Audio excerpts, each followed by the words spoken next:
gang de kangkong tale. Hey mami, je gang de kangkong tagi.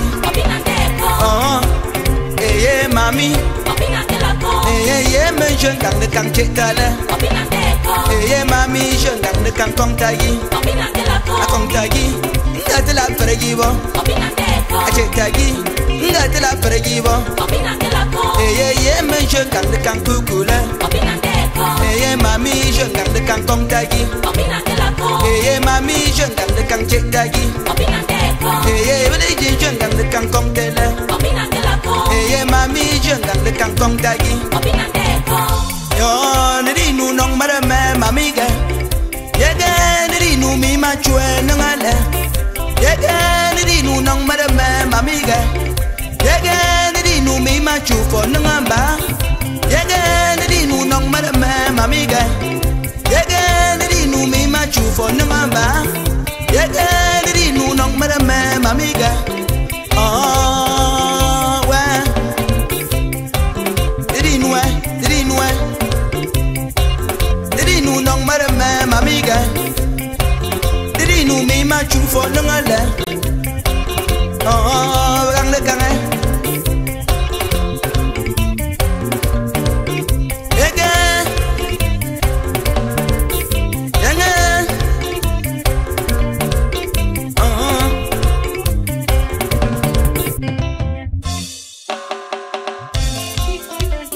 Oh. Eh. Oh, Yemi ju babantale. Mami ju babanta. Beli ju babanta. Oh, maju babanta. Maju babanta. Beli ju babanta. Beli ju babanta. Oh, maju babanta.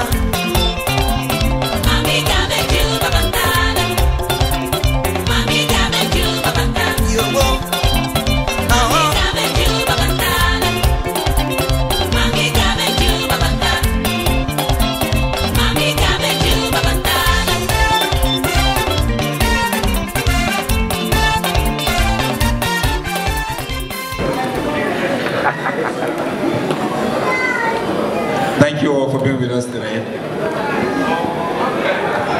We're all here to say goodbye to our mother, Mary Foretia, a remarkable woman. For all of you to come here today, we appreciate it. It's very special to have all of you here today. This is very comforting and a testament of your support. I'll introduce you to the MC for today, my mom's cousin, and someone who got on very well with my mom. Every time my mom came here, he always came over to see my mom. And sometimes he picked her up, took her to his place, always looked after her so well. Dr. Alexander Folefan. Thank you, just for the purpose of those people who are not familiar with the Bangwa tradition, what we're going to do here is nothing, it's what we grew up seeing our parents, our forefathers doing. It is not witchcraft, but it's so important. We have here our auntie who is on her journey. We've just done today, and when we gather like this, it symbolizes three things, but most importantly so, solidarity. We are here because Bazaar and the sisters and brothers, they are all members of our community. And solidarity is what we learned, what Mami, as we read in her biography, you heard what she said, they said in her biography, she was a person who looked after the community. The least we could do is to ensure that on a day like this, which is the most important day in her life, she's starting her final journey, we do it.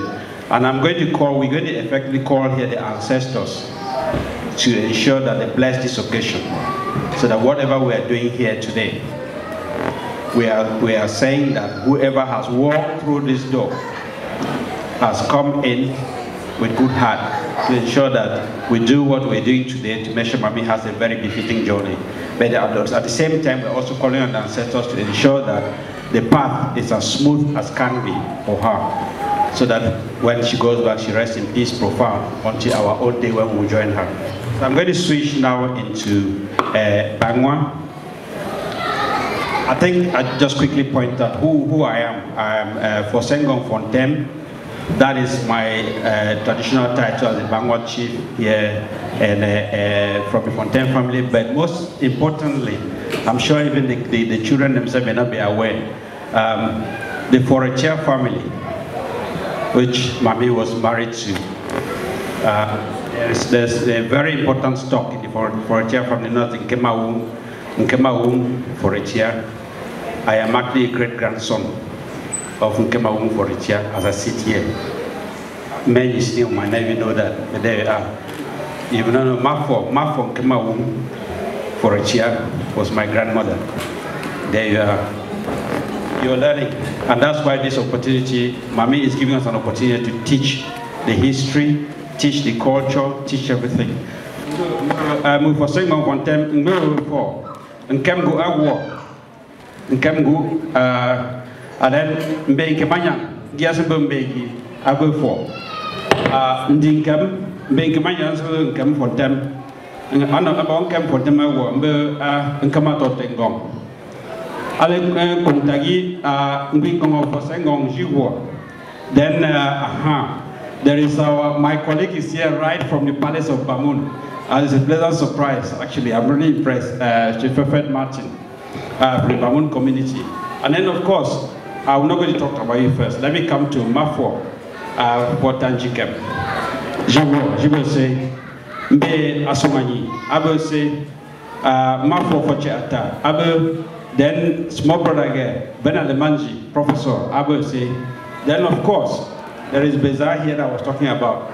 It's very important, the solidarity. This is what we call networking. That's why you see this. Look at the crowd here for this time. It tells you what it means. And Adung Legele, Bono Mami Mary Akawung, for a Janango Church, Chongwa, Bafa Gilegini, Alonga Le Fiber, Ale Ebelem, Busubo Cheer. Dociambo Foretia, Yasaba and Begu, Buben Dungindi, Go, Baba Bumte for Bamia Vagilegini, Belem Achanandia, Belem Foretia, but Le Belem Letia, Belem Lebang, Belem Fontem, Belem Cameroon, Belem Mala Equiniza Bagibumu, Bubum Fiamboy, Go Mami Abongina Bombe, and go. And therefore, but let me feature if you go and go several form back. So, if you say, what you met the bear? No, bad goods on Germanango, no go, say what air. No work wanting therefore. Go, get your Benango, Benafego carnival. And quite back wanting the other 17 bombe. Mobelam, who made some and go continue. Go fear work, and Mammy gon' call as you want, yeah, and call for and continue. I left here one moment, just a woman.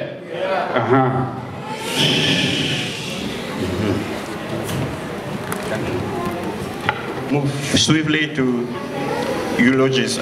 We heard this morning Bazaar give a very moving eulogy on her mom, and I can testify to every word he said because I saw it firsthand grow up. Bazaar is the last born of Mami, and he had the benefit of all the trappings that you can think of in education, in upbringing and everything, and as you can see the fruits there. So I want to call on Bazaar to give the opening eulogy for her.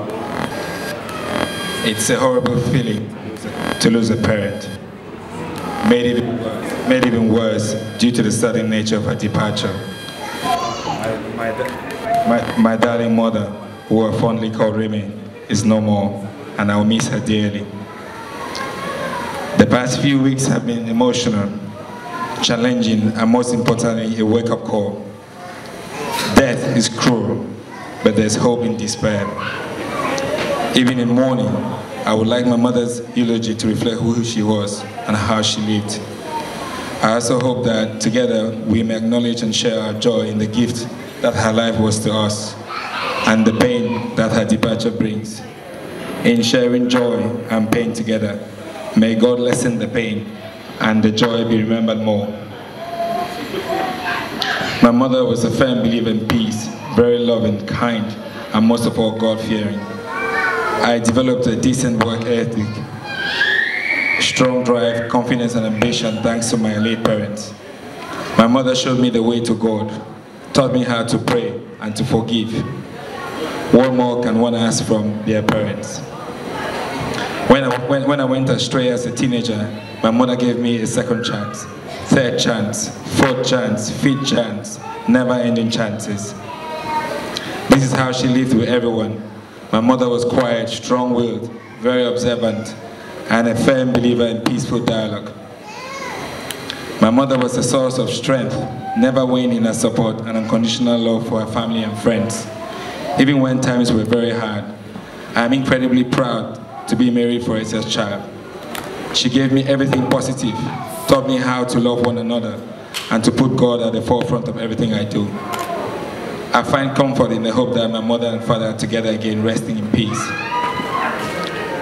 My darling Remy, you were very keen to cook for me a day before you left this world. Little did I know that you were going to leave us the following day, Holy Thursday.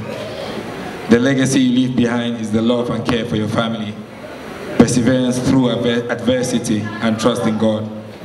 Please keep these memories of my mother alive by sharing them with everyone. Thank you all once again for supporting your family today.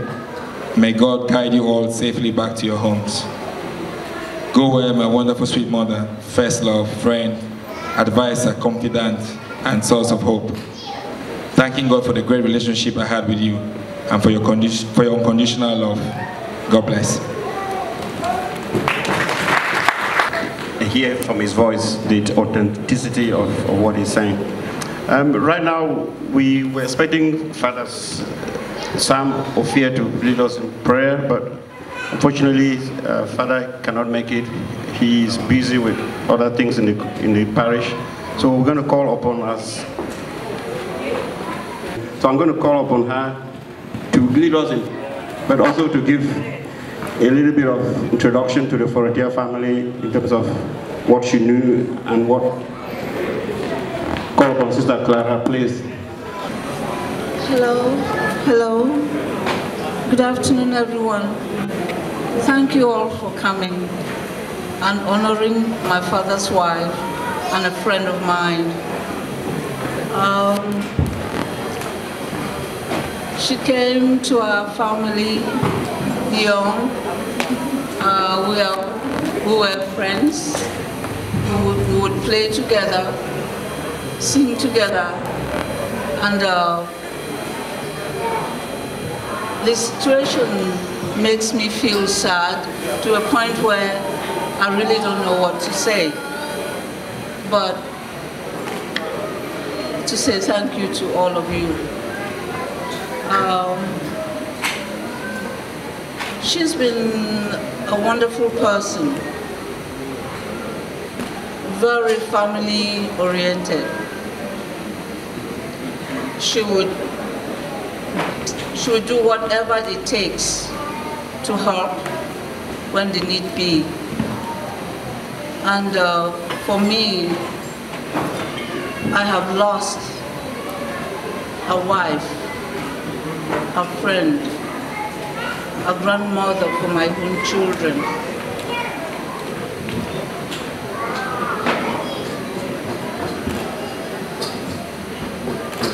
It's hard when you find yourself in a situation where you lose someone who is so close to you.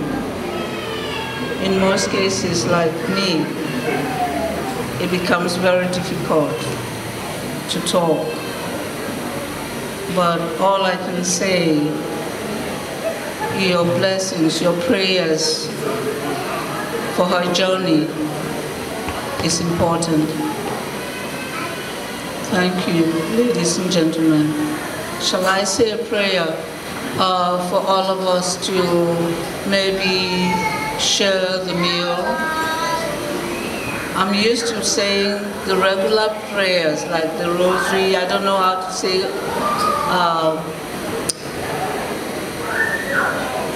prayer from the head. So I would tell you, let's pray in the name of the Father, the Son, and of the Holy Spirit. Bless us, O Lord, on this thy gift, which we are about to receive from your bounty, through Christ our Lord. Amen. Thank you. Thank you, Auntie. Let's settle down. We're about to start eating now. To make it easy and so that everybody gets a meal, we're going to go table by table so that we don't get a big crowd and a big rush. So let me just check if the ladies are ready.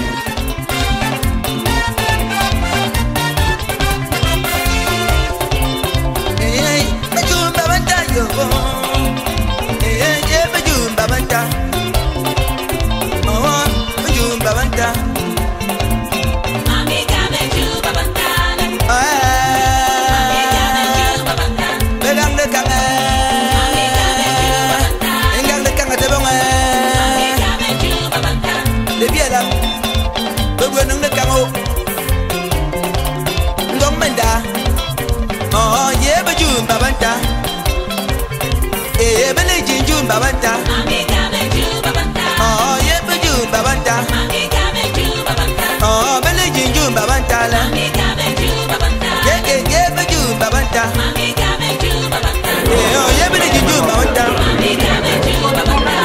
yeah, but you Babanta,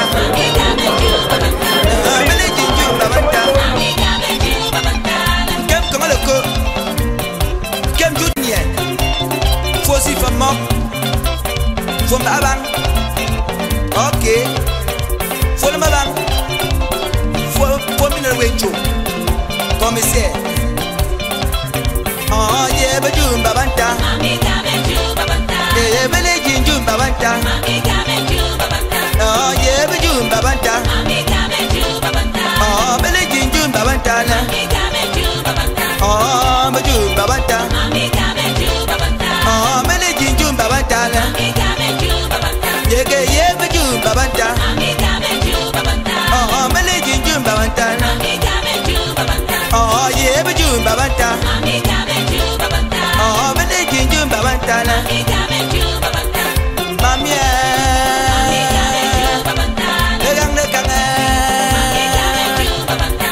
where? Yeah.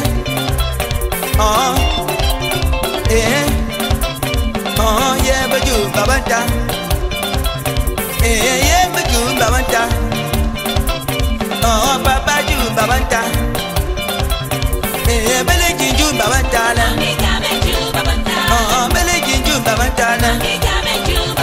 Oh yeah, but you Babanta. Oh, Belgian you Babanta. Oh yeah, but you Babanta.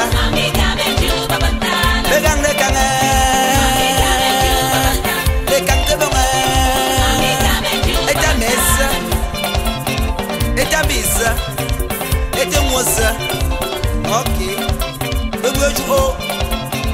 We mundani. We will move. Eh.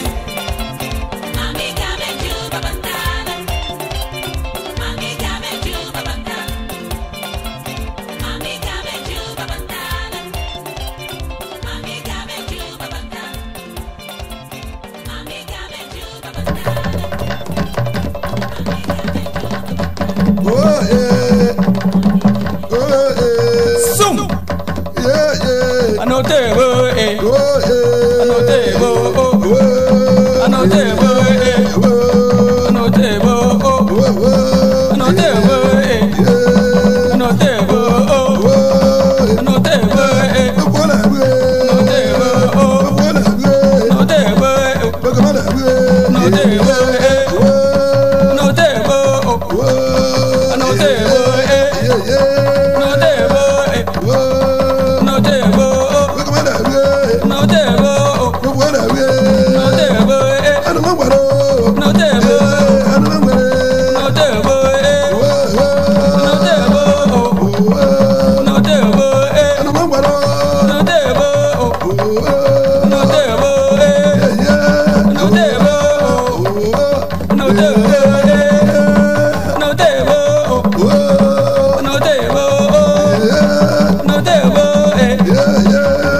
So let's start with Meni, please, if you're ready. As my uncle said, my name is Meni. Mama has been living with me for the past 17 years in Minnesota, in the US.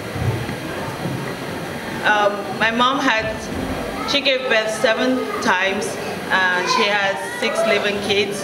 Her first daughter passed away very young. I didn't get to even meet her. And then I have an older brother, Alemanji, then myself, Manny, then Tabongalung, who's also in the US. Then we have my sister, Lekenka.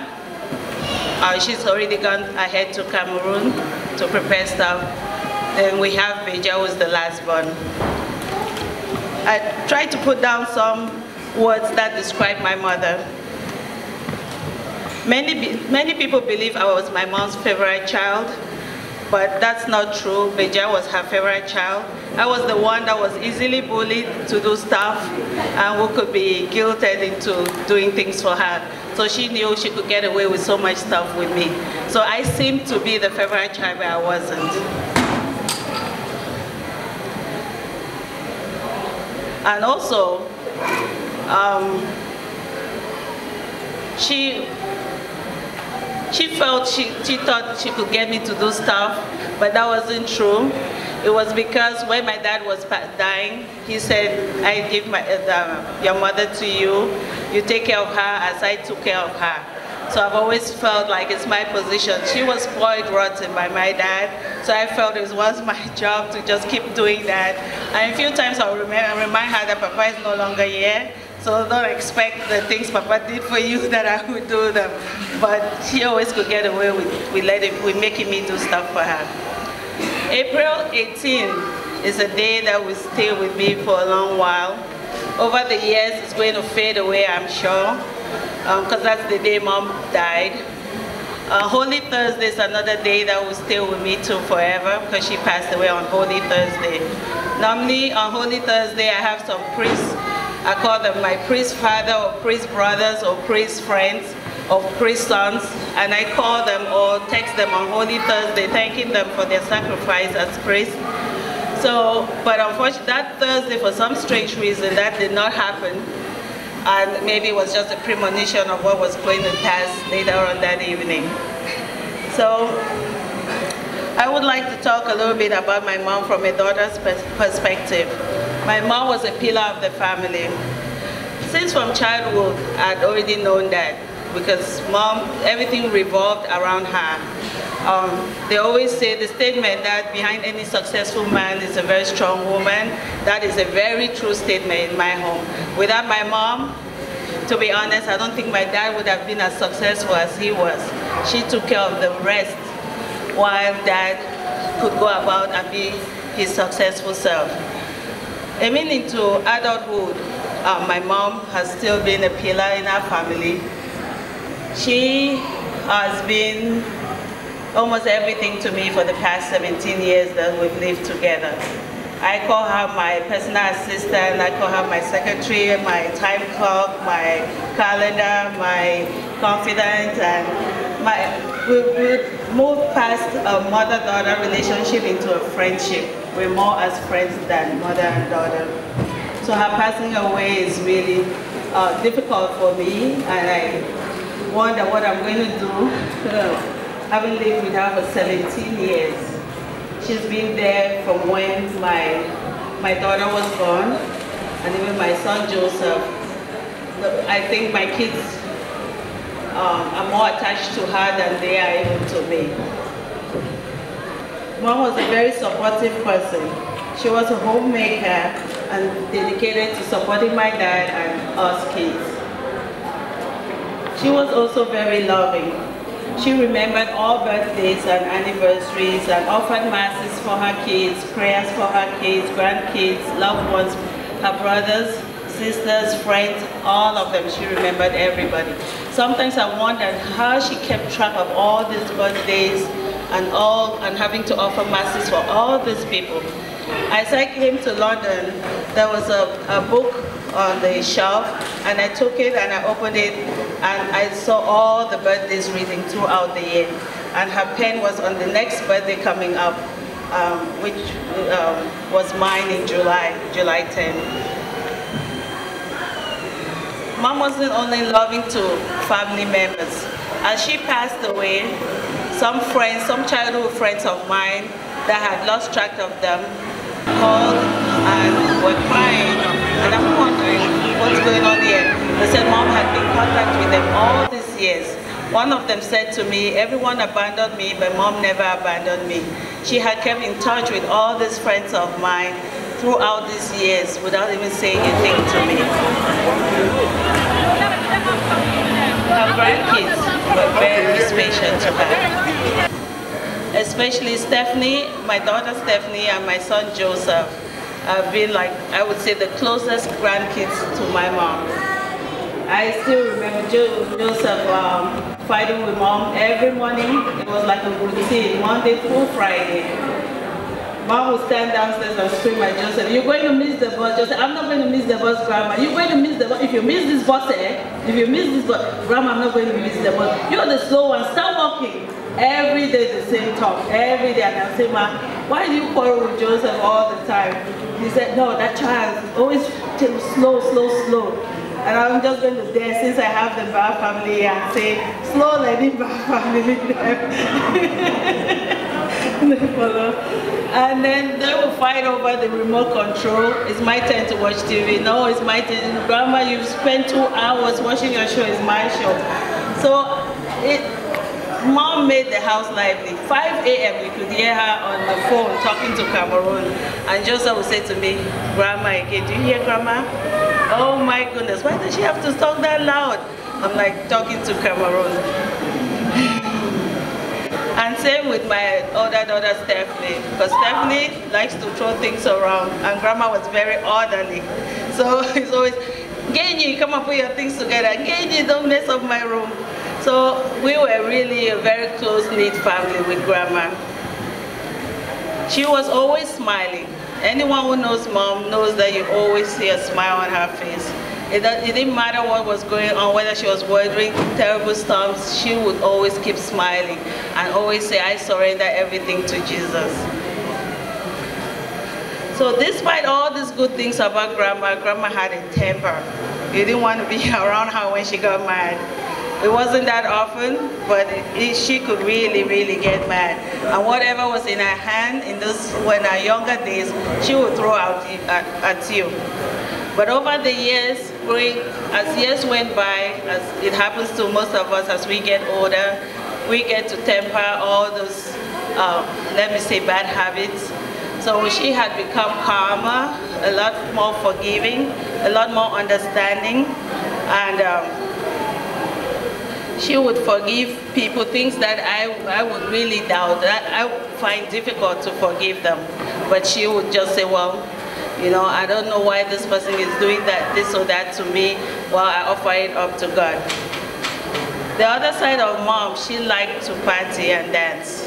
From childhood, I know Mom went to nightclubs with her in-laws, with her own brothers. It was very normal for her. December 31st, New Year's Eve party, SS Club, for those who know Limbe, she was always there if she was in Cameroon. And when she came to Minnesota, I prefer spending my 31st in peace and quiet, preparing for the new year. She liked to go partying. So the Lebialem, the Bangwa community in Minnesota, always has a New Year's Eve party. And one year that really stands out for me, it was snowing terribly in Minnesota. Those who know Minnesota know how bad it can snow there. And she said, "I don't care what it happens, snow will fall over the whole road. You go take me go this December 31st party." So it was one of her family's friends, the Enonyaket's home. So she called there and said, "Okay, I'll come and I'll spend the night there, and the next day you'll bring me." So I go outside and look, I said, "Ma, look at the snow out there." She said, "Now you know, once there is stay, I go my party." So I drove in that snow and dropped her off and turned around and came home. And she called and said, "Oh, I was so worried about you getting back." I'm like, "Yeah, right. If you were worried, you wouldn't even go." So that just gives you a snippet of how much she loved dancing and just enjoy music and all, and people's company. She was also very fashionable. If you look at all her pictures, you will see jewelry, all fingers and chains and bracelets. She really loved jewelry. She loved the latest of fashions, whether they were African or European or American. I remember she was the first person that I saw a wig on their hair. She went to London without hair and came back with a lot of hair. And I said, Ma, what happened? Where did you get all the hair? She said, magic, magic. And I was maybe like 11 years old or something, and I really truly believed that there was some magic that could grow your hair in like a month's time.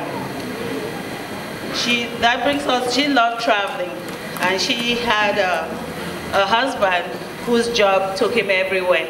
So she also went everywhere that he went, and I want to believe that she traveled to all continents of the world. Another important part of Mom was that she was very humble. She would go, anywhere she went, she would take the lowest place. Wherever she went, they were working, she would take the simple job and do, never thinking much about herself or talking much about herself, and very respectful of everybody.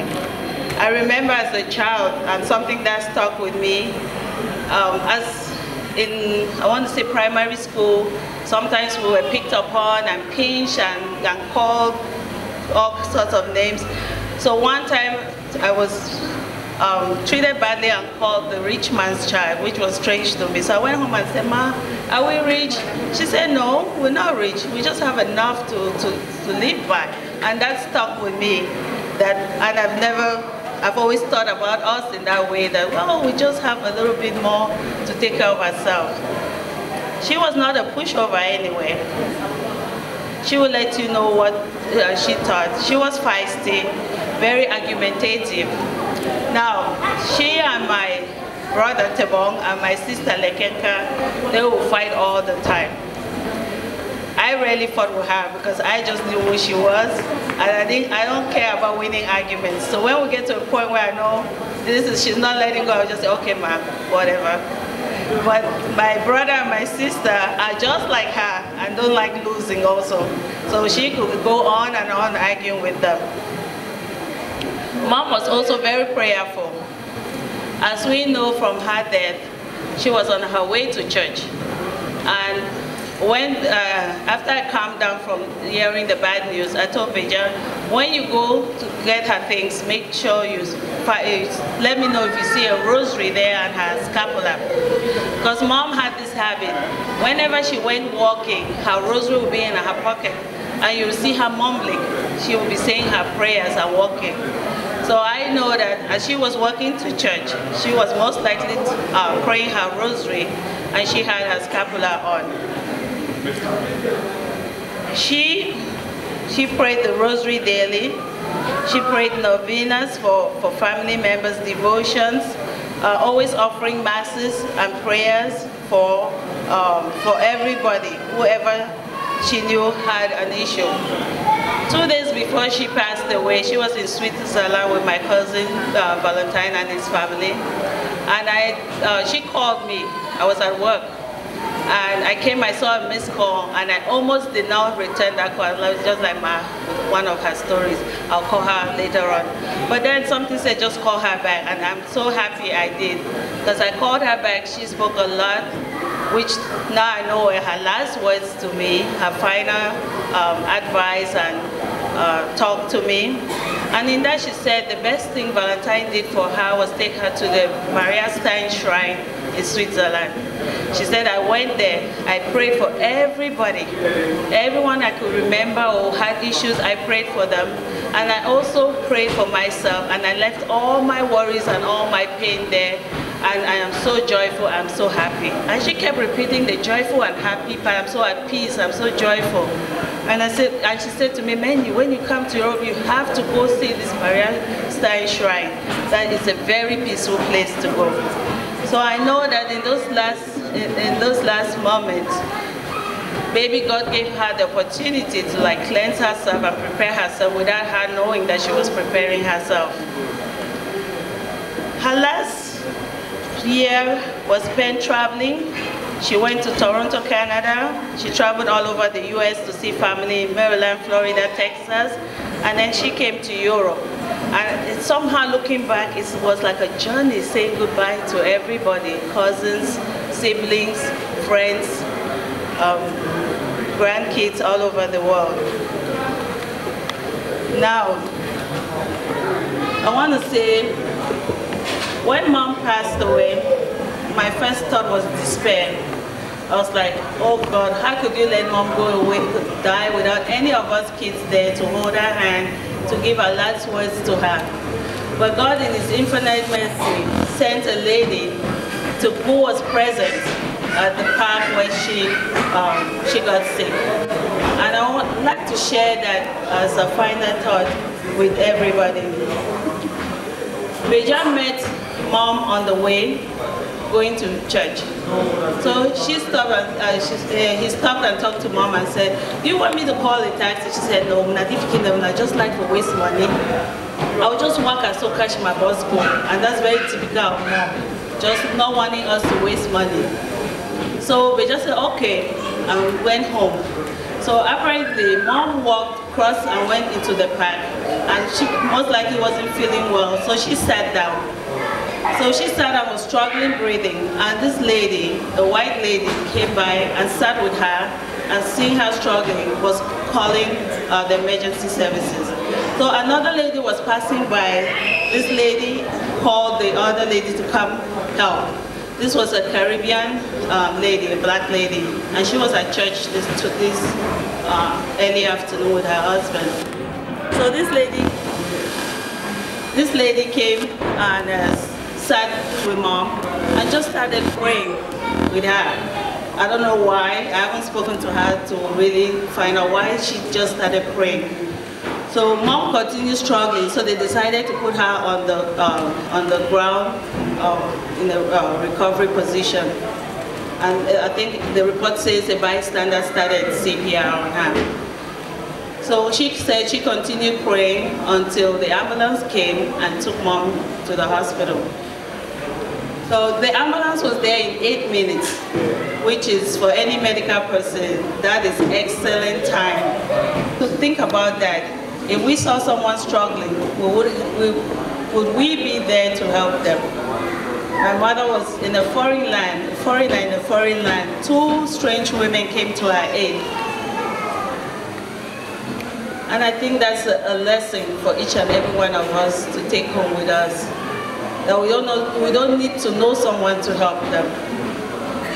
We don't need to be a physician to go help someone. Just sitting with them, praying with them, talking to them. I know that Mom went at peace with this lady there praying for her. Even if she had panicked, even if she had stopped, she was confused and couldn't pray, someone else took over. So we cry, we mourn because we miss her. She left a void that I don't know if anybody can feel that. She was our last living parent, and she's gone. And it just feels like we've been abandoned. So I want to say thank you to each and every one of you. It's very comforting to see everybody here. Some people have traveled from afar, from the US, from all over Europe to be here. Friends that I haven't seen in ages I've seen. We've reconnected and they've come here and taken over like we've been in contact for years. So I appreciate every one of you, and I'm so thankful. And all I can say is the way Mom lived is the way she died. Praying, walking, she always walked. Everywhere she liked to just, every evening, she would walk. And that was what brought her to England, because she said the winters are better here. In Minnesota, it's so snowing, she can't go outside, and she says it's so hard for her to restart walking when spring comes. So she said, no, Beja is here, the weather is nice, and that's why she kept coming here in the winters. So I pray that God takes everyone safely back to their different destinations, and thank you once more. For those who didn't know Ma, I'm sure you know her a little bit better now after listening to her lovely daughter. I call upon Mr. Bernard Lemanji to speak on behalf of the Lemanji family, the father of Mami Mary. Please, Bernard. Hello. let me take this opportunity to greet the title holders, the FORs, the MAFOR, the VOL.2, and ladies and gentlemen. I stand here as the eldest of the Alamanjis. So I am Alamanji Bernard. In here, I would like to spend a minute of your time just to introduce the others of the Alamanjis. And so I will start in any order to recognize the presence of Valentine Taku, all the way from Switzerland. I will recognize the presence of Alamanji, all the way from Orlando, the USA.